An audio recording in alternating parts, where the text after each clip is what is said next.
तुम्हें पसंद रहे फूल और मुझे खुशबू, तुम में रही लालसा पा लेने की, मुझे सिर्फ तुम्हारे साथ की आस रही। तुमने हर जगह देखी रुकावटें, मैंने हर जगह ढूंढ ली सहूलतें।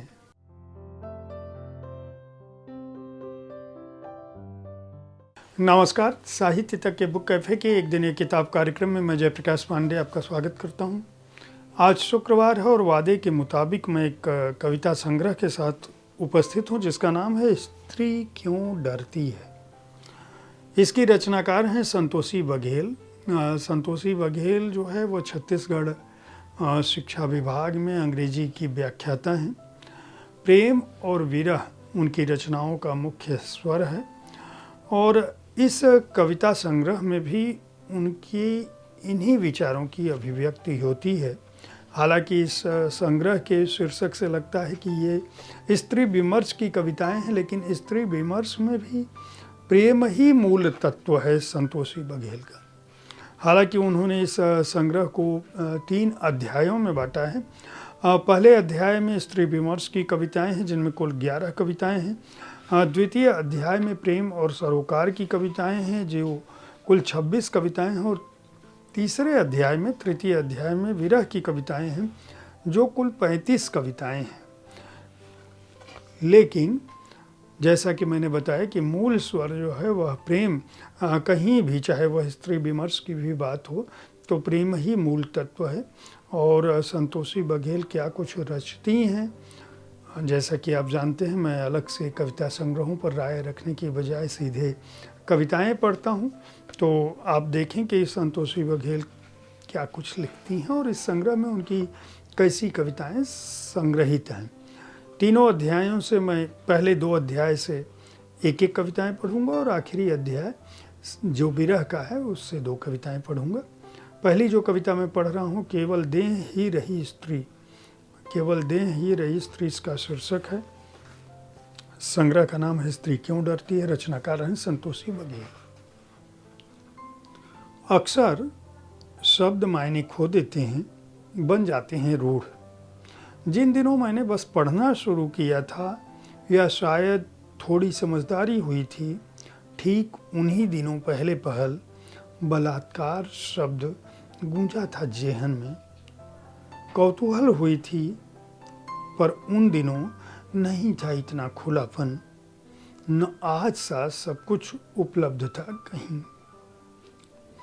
किसी से पूछने का अर्थ था झड़कियां खाना, और तब इतना साहस भी कहाँ था मुझमें।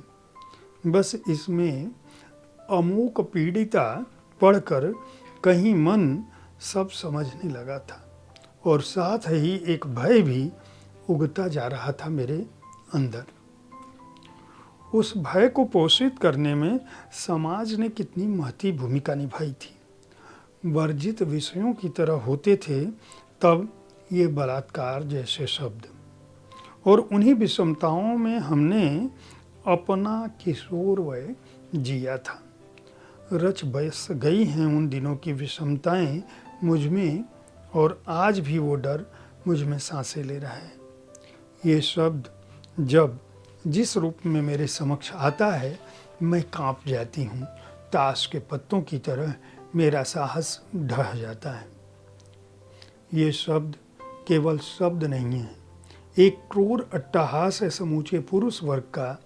स्त्रीत्व के मखौल के लिए इससे विभत्स शब्द हो ही नहीं सकता था। इस शब्द को कोई विस्मृत भी कैसे कर सकता है। स्त्री की अस्मिता के ठीक विपरीत इसने खुद को आरूढ़ किया है। कह सकते हैं ये स्त्री की अस्मिता का ही बलात्कार है, और ये तब तक रूढ़ रहेगा जब तक स्त्री केवल देह रहेगी।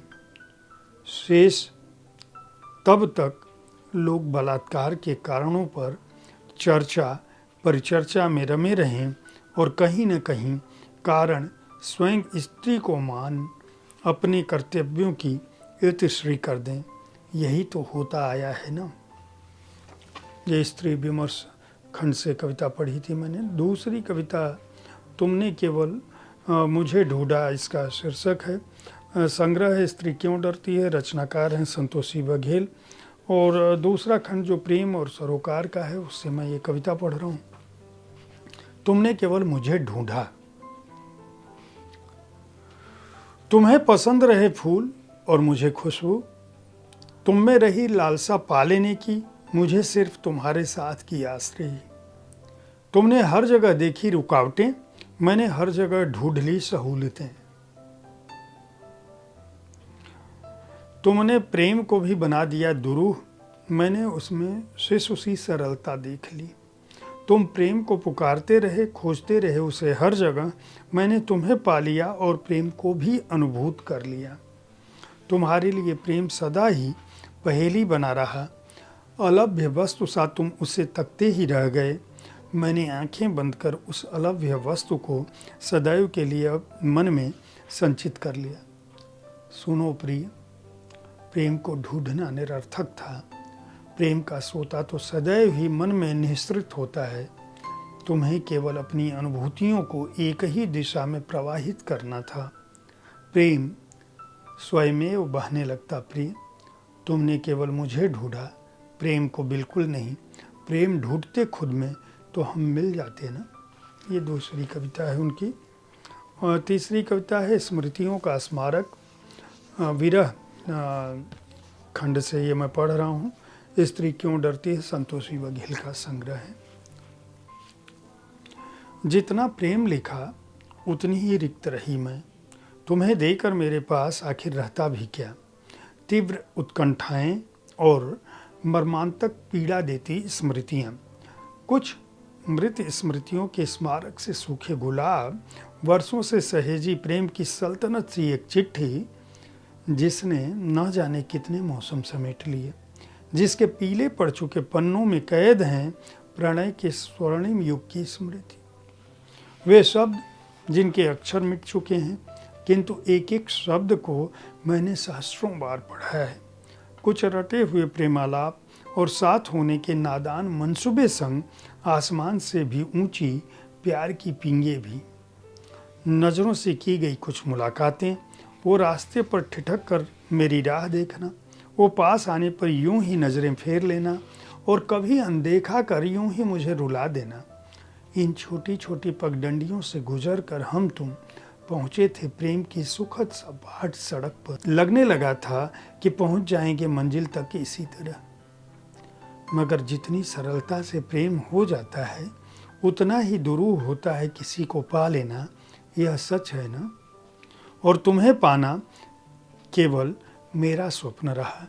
तुम कभी यथार्थ बन ही नहीं पाए, मगर फिर भी तुम्हारी स्मृतियाँ मुझे तुम्हारे होने सी लगती हैं। जाने कितने सुखद क्षण हैं जिनकी अनुभूति मात्र से मैं खुशी से पुलक उठती हूँ, और उनमें कैद है हमारे प्रेम की वो कहानी जो शायद सबको अपनी सी लग सकती है। और इसीलिए प्रेम एक सार्वभौमिक संवेदना है। और आखिरी कविता, हर कविता संग्रह से मैं 4 कविताएं पढ़ता हूँ। इस कविता का शीर्षक है तुम चुन चुके हो विरक्ति। तुम चुन चुके हो विरक्ति। तुम्हारी विरक्ति ने हर बार मेरे धैर्य की परीक्षा ली है। हर बार मैंने तुम्हारे मौन में और तुम्हारी निर्लिप्तता में अपने प्रति प्रेम का भ्रम ही जिया है। तुम्हें कभी प्रेम नहीं हुआ या मैं ही प्रेम के योग्य बन नहीं पाई। प्रश्न ये नहीं है, क्योंकि प्रेम से परे रही हमारे बीच भ्रांतियाँ। तुम कभी अभिव्यक्त हुए ही नहीं मुझसे। तुम्हारी अनुभूतियाँ मुझ तक मुखरित हुई ही नहीं। मेरे अंतर्मन में तुम्हारी ही क्षुधा रही, किंतु तुम्हें किसी तृष्णा ने छुआ ही नहीं। तुम अपनी ही दुनिया में विचरण करते रहे, वहाँ मेरा प्रवेश वर्जित ही रहा। तुम विरक्ति चुन चुके हो, प्रेम की इप्सा नहीं तुम्हें, न कामना है तुम्हें मेरी।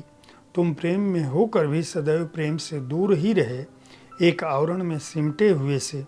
तुमने मुझे चुना भी तो इस नाते ही कि तुम्हें इसी रूप में, इसी विराग में मैंने सहर्ष स्वीकारा था, और शायद इसीलिए ही अब किसी आक्षेप का स्थान ही नहीं है। तुम्हें इसी विरक्ति और निर्लिप्ति संग स्वीकारना होगा। मुझे नहीं बदलेगी तुम्हारी प्रवृत्ति। मैं जानती हूँ कि तुम अपनी बेसुधी में भी अचल रहोगे। संतोषी बघेल के इस रचना संग्रह को अस्तित्व प्रकाशन ने प्रकाशित किया है। मूल्य 220 रुपये है। उम्मीद है कविताओं पर आधारित यह कार्यक्रम, जिसे मैं हर शुक्रवार को लेकर आपके लिए आता हूँ, आपको पसंद आ रहा होगा। इस कार्यक्रम में आप किस तरह की कविता संग्रहों पर मेरी राय जानना चाहते हैं, उसके बारे में अपनी राय से अवश्य अवगत कराएं। अगर आपको कविताएं पसंद आती हैं तो उस पुस्तक संग्रह, कविता संग्रहों को ज़रूर खरीदें, पुस्तकों को ज़रूर खरीदें, ताकि आपके प्रिय कवि का उत्साह बढ़ता रहे। हर दिन बुक कैफ़े देखते रहें। शाम के 4 बजे मैं ठीक इसी जगह आपसे मिलता हूँ। कार्यक्रम के बारे में अपनी राय से अवगत कराना न भूलें। धन्यवाद।